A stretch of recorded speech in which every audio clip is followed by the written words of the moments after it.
Okay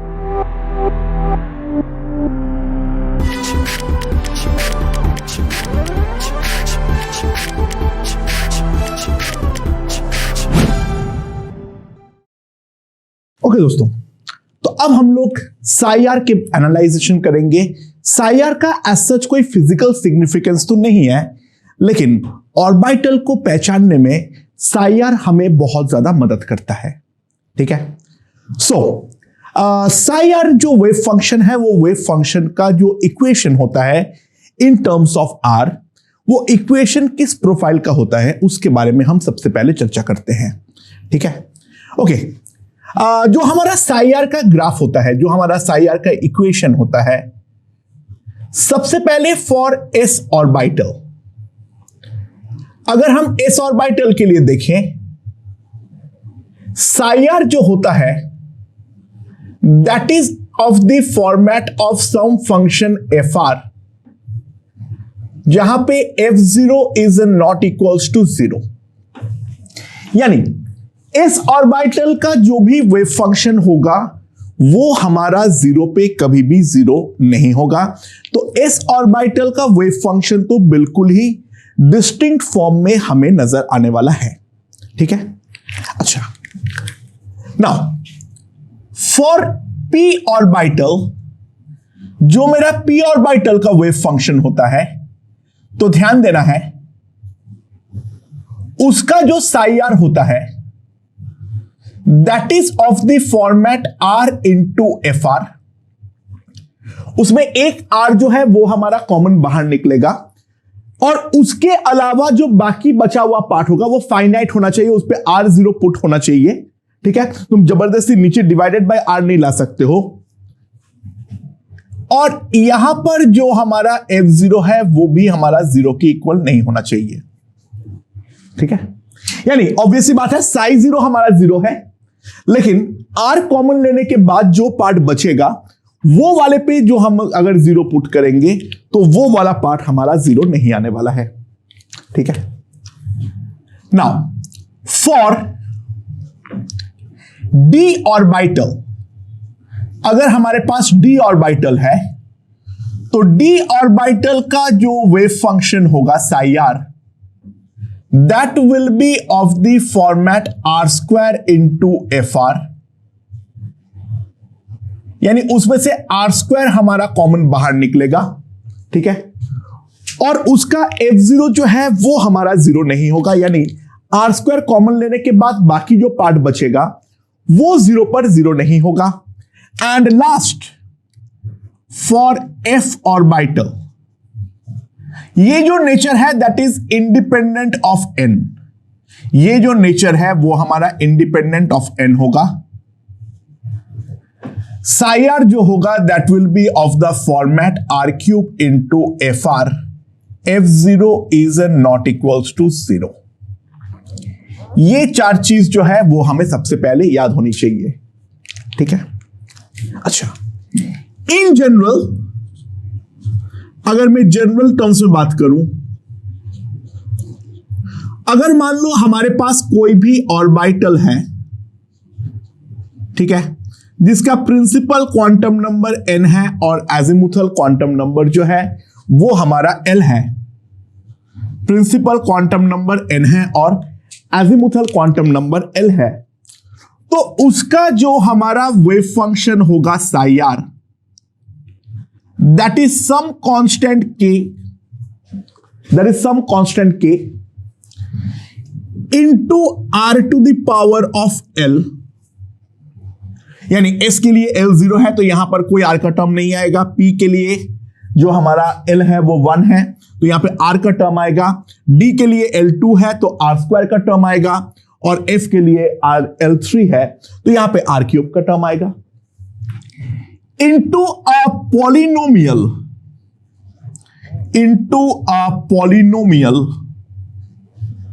of degree n minus l minus 1, यानी total जितना radial node होता है उसका पॉलिनोमियल है, into e to the power of minus r by k dash. This is the general format of the wave function जो हमें देखने को मिलता है। के डैश हमारा कोई और एक कांस्टेंट है, ठीक है, के एंड के डैश आर टू कांस्टेंट्स, ठीक है। सो अगर मैं 1s फंक्शन के बारे में बात करूं, साई ऑफ 1s वो किस प्रकार का होगा? अच्छा देख लो, ध्यान दो, यहां पे तो ये वाला टर्म 1 हो जाएगा, ठीक है, के हमारा रहेगा। अच्छा n1 है, l0 है और 1a1 है, 1 - 1 0, तो इट्स अ पॉलिनोमियल का टर्म चला गया है, तो यहां पर भी कोई पॉलिनोमियल नहीं आएगा, यहां पर r⁴ 0 होगा, और यहां पर जो आएगा, बाय द वे यहां पर कोई एक कांस्टेंट आ सकता है, because constant is a polynomial of degree 0, and e⁻ r/k dash, तो इसका जो इन जनरल वेव फंक्शन आएगा that will B k double dash into e⁻ r/k dash, ये साई 1s का वेव फंक्शन होगा। सिमिलरली अगर साई 2s का हमारा वेव फंक्शन निकालेंगे तो k तो आएगा, r⁴ 0 होगा। नाउ n2 है, l0 है, तो ये पॉलिनोमियल ऑफ डिग्री 1 है, तो इन जनरल जो होगा this is k double dash minus R, k double dash minus R, ये मैंने in general wave polynomial of degree ले सकता हूं। माइनस ही क्यों लिए हो? अरे मत लो यार, प्लस ले लो, क्या फर्क पड़ता है। बाकी अदरवाइज इन जनरल तुम रियलाइज करोगे यहां पर माइनस आएगा, ठीक है, थोड़ी देर बाद अपने आप रियलाइजेशन होगा वो। e⁻r - k dash. सिमिलरली अगर मैं साई 3s के बारे में बातचीत करूं तो it will B k into r⁴0 k triple dash minus k dash r plus r², it will be a quadratic 3 - 0 - 1 into e⁻ r/k dash, so on and so forth. Similarly अगर मैं Sai 2p के regarding बातचीत करूं, that will be equals to k r⁴1, यहां पर कितना होगा, n हमारा 2 है, l हमारा 1 है, तो ये वाला टर्म 0 हो जाएगा, इनटू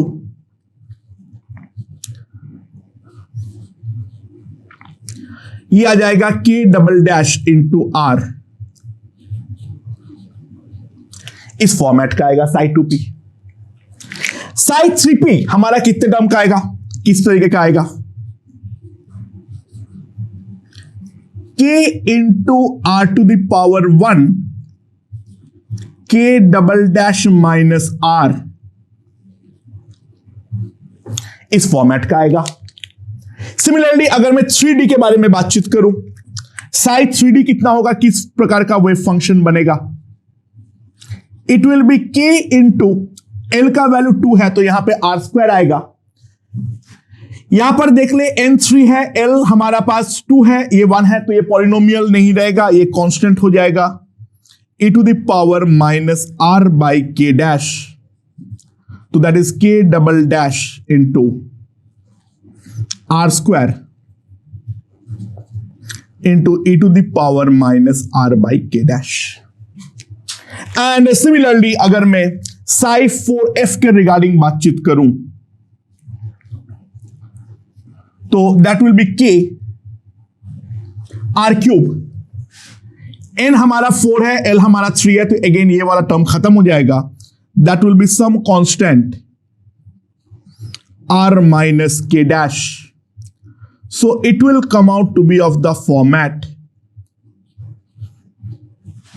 so in general मैंने डिफरेंट जो हमारा ऑर्बिटल्स है उनके वेव फंक्शन किस नेचर का होगा वो उसके बारे में हम लोगों ने यहां पर बातचीत कर लिए हैं, ठीक है। तो अगर हमें इक्वेशन दिया हुआ होगा, इक्वेशन दिया हुआ होने पर हम आसानी से कोई भी ऑर्बिटल को आइडेंटिफाई कर सकते हैं, ओके।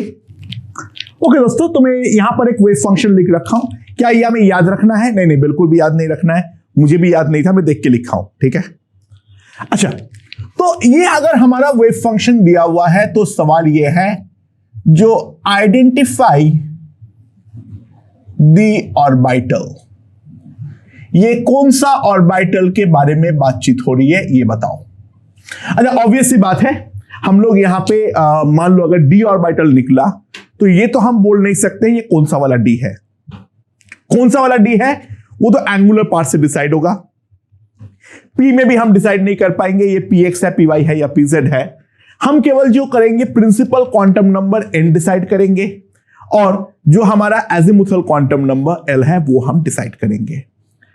अच्छा, ये वाले गेम पे ये क्लियरली एविडेंट है, इस पे अगर ध्यान दें हम लोग, ठीक है, तो ये वाला पार्ट जो भी है वो तो हमारा कांस्टेंट है।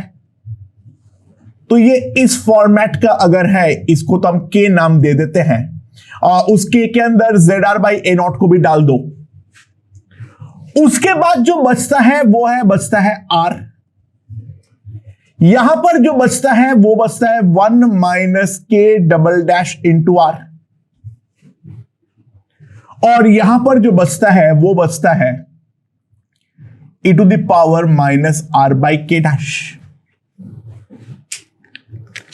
सो ऑब्वियस सी बात है, यहां पर r के पावर में 1 है, तो एक बात तो निश्चित है, जो l जो है वो है हमारा 1। और यहां पर जो है, यहां पर हमारे पास आना चाहिए polynomial of degree n minus L minus 1। तो हम लोग ये बोल सकते हैं जो n माइनस एल माइनस 1 जो है वो हमारा 1 होना चाहिए। l हमारा 1 पहले से ही डिसाइड हो गया है, तो n जो है वो हमारा 3 होना चाहिए। ठीक है, so it is 3p orbital. अब 3p में 3px है, 3py है या फिर 3pz है, हम उसके बारे में कुछ भी नहीं कह सकते हैं। हम केवल और केवल इतना बोल सकते हैं जो ये एक हमारा 3p ऑर्बिटल है। आई होप यहां से हमारा वो चीज क्लियर हो चुका है जो अगर हमें वेव फंक्शन दिया हुआ है तो हम किस तरीके से डिसाइड कर सकते हैं। ठीक है, या फिर ऐसे भी देख लो, ऐसा भी देख लो। देखो r हमारा कॉमन गया है, r हमारा कॉमन गया है, तो ऑब्वियस सी बात है as a psi r is of the format r into fr, r into fr, it is a p orbital, that's for sure। ये डेफिनेटली हमारा एक p ऑर्बिटल है, ये बात तो क्लियर है। अच्छा, उसके बाद रेडियल नोट्स निकालने का ट्राई करो। Solve psi r equals to 0, solve psi r equals to 0। ठीक है, और psi r इक्वल्स टू 0 को सॉल्व करते हुए हमें जो मिलेंगे वो मिलेंगे रेडियल नोट्स। ओके, सो psi r को 0 पुट करने पर बाकी कोई टर्म तो 0 नहीं होगा, तो 1 in r into 1 minus Z R by 6 A naught e to the power minus Z R by 3 A naught, ये हमारा 0 होना चाहिए। अच्छा, ऑब्वियस सी बात है, अगर r इक्वल्स टू 0 है, ये तो हमें न्यूक्लियस दे रहा है, ये तो हमारा रेडियल नोट देता ही नहीं है। यहां पर भी अगर e to the power minus Z R by 3 A naught को अगर मैं 0 की इक्वेट करता हूं तो r मेरा इंफिनिटी है, मतलब ये भी हमारा रेडियल नोट नहीं है, क्योंकि ये तो हमारा आउटसाइड एटम को रिप्रेजेंट करता है। तो ऑब्वियस सी बात है, जो हमारा वैलिड सॉल्यूशन होगा वो होगा 1 minus Z R by 6 A naught equals to 0। तो r का जो वैल्यू आएगा that will be equals to 6 A naught upon z। Okay, so obviously बात है, it has only one radial node. इस पे केवल और केवल एक ही रेडियल नोड है, और नंबर ऑफ रेडियल नोड्स तो हम जानते हैं n-l-1 होता है, so that will be equals to 1। अच्छा, अब यहां से क्लियरली एविडेंट होगा जी यहां पे माइनस क्यों है, क्योंकि जितना रेडियल नोड्स है उसका सोल्यूशन आना चाहिए, और r जो है वो एक पॉजिटिव क्वांटिटी है, सो यहां पर इसीलिए हमने माइनस लिखे थे, राइट। L तो हमारा 1 आ चुका है, तो n हमारा डेफिनेटली जो आ जाएगा वो आ जाएगा 3, सो डेफिनेटली वो हमारा एक 3p ऑर्बिटल है, राइट। सो फार सो गुड। अब बात ये है, जो अगर मान लो हमें प्लॉट्स दिया हुआ है साई आर वर्सेस आर, उन प्लॉट से हम कैसे आइडेंटिफाई करेंगे जो हमारा कौन सा वाला वेव फंक्शन है, वो P है, D है या फिर F है, ठीक है। Okay, let's see. Identifying the orbital from the plot, ठीक है। Okay, now let's see. हमारा जो S है, ठीक है, for S orbital the game is pretty simple and straightforward. ध्यान देना, जो हमारा साई 0 होगा that will be F0 and that is not equals to 0। तो एस ऑर्बिटल के गेम तो कंप्लीटली डिफरेंट है। तो हम बोलेंगे जो psi R versus are graph does not start from nucleus in S orbital. S orbital में तो वो न्यूक्लियस से हमारा चालू ही नहीं होगा, तो एस ऑर्बिटल का ग्राफ तो हमें देखते ही तुरंत समझ में आ जाएगा। हाँ, ऑब्वियसली, लेकिन एक प्रॉब्लम है। For P, D and F, चाहे P हो, चाहे D हो, चाहे F हो, यहां पे R इंटू एफ आर है, यहां पे R square into F are है, R cube into F are है। एक बात तो निश्चित है, जो साई 0 जो होगा वो हमारा 0 के साथ ही इक्वल होगा।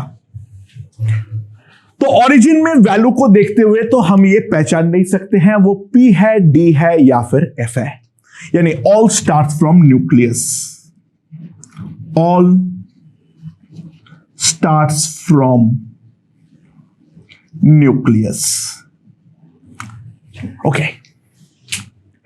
जब वैल्यू से मालूम नहीं पड़ती है, हम अगला जो हेल्प लेते हैं that is of the slope. हम ओरिजिन पे स्लोप ऑफ द ग्राफ देखेंगे, ठीक है। लेट्स सी।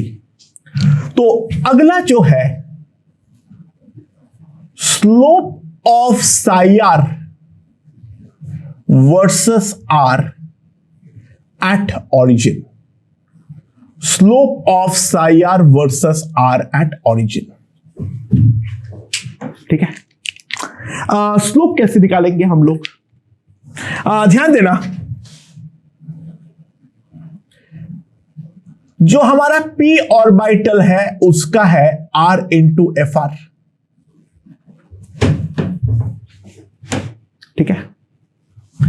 सो साई डैश आर अगर हम निकालेंगे, हम लोग यहां पे प्रोडक्ट रूल अप्लाई कर रहा हूं। पहले आर को कांस्टेंट रख के इसका डिफरेंशिएशन प्लस एफ आर को कांस्टेंट रखते हुए आर का डिफरेंशिएशन। एंड अगर मैं ओरिजिन पे स्लोप निकालूं, साई डैश 0, ये वाला टर्म तो 0 हो जाएगा और साथ में बचेगा F0, जो कि ऑब्वियसली हमारा 0 नहीं है। ठीक है, सो हमारा न्यूक्लियस पे से चालू तो होगा, लेकिन वहां पर स्लोप 0 नहीं होगा। तो graph of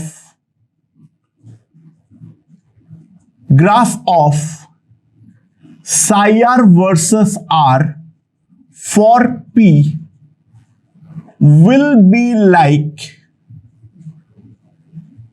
y equals to mx near r equals to 0। यानी p ऑर्बिटल के केस में जो हमारा ग्राफ है वो यहां से खड़ा ऊपर की तरफ जाने वाला है, यानी वहां पर हमारा स्लोप 0 नहीं होगा। ये हमारा p ऑर्बिटल के लिए स्पेशलिटी है। तो अगर हम स्लोप के बारे में देखें तो ऑब्वियस सी बात है p ऑर्बिटल के तो स्लोप हमारा 0 नहीं होगा। लेकिन अगर हम d के लिए देखें, तो psi r जो है that is of the format of r square into F are. तो psi डैश r जो आएगा that will B 2r into F are plus r square into F dash r। And यहां पर अगर हम देखें तो psi डैश 0 जो आएगा, यहां पर r के कारण 0, यहां पर r स्क्वायर के कारण 0, तो psi डैश 0 यानी स्लोप जो होगा वो हमारा ओरिजिन पे 0 होगा। And similarly for f orbital अगर मैं कंसीडर करूं, psi r equals to r cube into F R. ठीक है, तो यहां पर अगर हम स्लोप निकालें तो psi डैश r का जो वैल्यू आएगा that will B 3r square into F are plus r cube into F dash r। तो psi डैश 0 यहां पर भी अगर हम देखें दैट विल बी 0 प्लस 0। तो d और f दोनों का स्लोप जो होगा वो तो हमारा ओरिजिन के नजदीक 0 होने वाला है ही है। तो अभी तक हम लोगों ने प्लॉट को देखते हुए दो चीज को डिफरेंशिएट कर चुके हैं, एक है s और दूसरा है p। s के लिए गेम बहुत ही ज्यादा सिंपल था, s में तो हमारा ओरिजिन से चालू ही नहीं होने वाला है, और p के लिए जो चालू तो हमारा न्यूक्लियस से होगी यानी ओरिजिन से होगी, लेकिन वहां से जो हमारा स्लोप होगा वो एक पॉजिटिव स्लोप के साथ आगे बढ़ेगा। वहां पर हमारा स्लोप जो होगा वो 0 नहीं होने वाला है।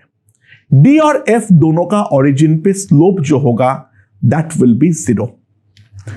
तो अब d और f में कैसे डिफरेंशिएट करेंगे? स्लोप के अलावा और एक जो चीज इंपॉर्टेंट होती है that is called the concavity.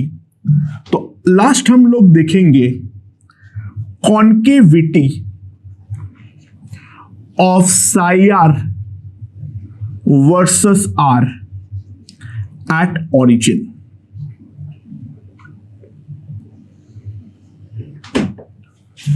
ठीक है, it will B psi r versus r at origin। Concavity क्या दिखाता है? Double differentiation. तो psi डैश r हम लोगों ने d के लिए निकाल रखे हैं। d के लिए psi डैश r जो है that is equals to 2r into fr plus r square into f dash r। ठीक है, सो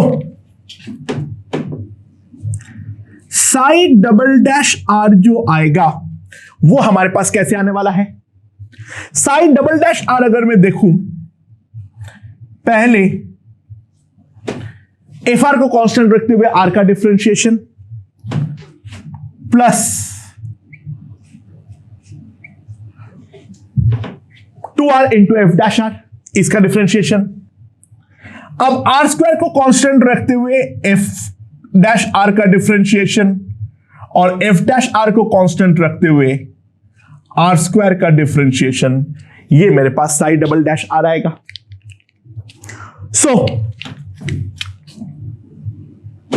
psi डबल डैश 0 अगर मैं देखूं, that will be 2f0, that will be not equals to 0। यानी ओरिजिन पे graph जो होगा उसका स्लोप तो 0 है, लेकिन कॉन्केविटी 0 नहीं है। तो यहां पर जो ग्राफ होगा that will be like y equals to X square. y equals to X square में स्लोप हमारा 0 होता है, लेकिन कॉन्केविटी हमारा 0 नहीं होता है। यानी ग्राफ का नेचर अगर मैं ओरिजिन के नजदीक में देखूं, it will be like this, the quadratic y equals to X square. अच्छा, ओरिजिन के बाद क्या होगा उसके बारे में हम कुछ नहीं जानते हैं, ठीक है। ओरिजिन पे जो नेचर होगा that will be like y equals to X square. और वहीं पर अगर मैं f ऑर्बिटल के बारे में बात करूं, तो वहां पर psi डैश r जो होगा, दैट psi डैश r क्या आ रखा है मेरे पास, 3r square into fr plus r cube, ठीक है। सो psi डबल डैश r क्या आएगा, यहां पर पहले r स्क्वायर का differentiation 6r into fr, 3r square into f dash r plus r cube into f double dash r plus 3r square into f dash r। तो यहां पर अगर मैं निकालूं psi डबल डैश 0, देखो यहां पर हर टर्म 0 आ रहा है, तो यहां पर हमारा कॉन्केविटी भी 0 होगा। सो यहां पर जो ग्राफ होगा that will be like y equals to X cube. यानी अगर मैं एक्स स्क्वायर और एक्स क्यूब को साथ में प्लॉट करूं,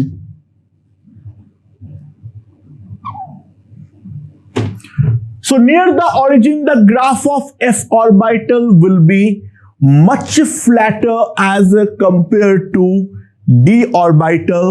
तो क्या क्या हुआ समझ लो एक बार, मैंने पूरा का पूरा कर रहा हूं, ध्यान देना। s ऑर्बिटल का psi r versus r origin से चालू नहीं होगा, गेम ओवर। pdf तीनों का ओरिजिन से चालू होगा। ओरिजिन से ग्राफ अगर स्ट्रेट खड़ा ऊपर जा रहा है बिना स्लोप 0 रखे, तो डेफिनेटली वो p है। अगर वहां पर स्लोप 0 है तो d है या f है। उनमें जो ग्राफ ज्यादा फ्लैटर है, यानी वो ग्राफ जिस पे हमारा कॉन्केविटी भी 0 है, वो वाला ग्राफ f का है। जो वहां पर थोड़ा सा शार्पर है वो डेफिनेटली हमारा d ऑर्बिटल का ग्राफ है। तो प्लॉट देखते हुए अगर हमें डिसाइड करना है वो s है, p है, d है या f है, हम इस तरीके से उसको डिसाइड कर सकते हैं। ओके।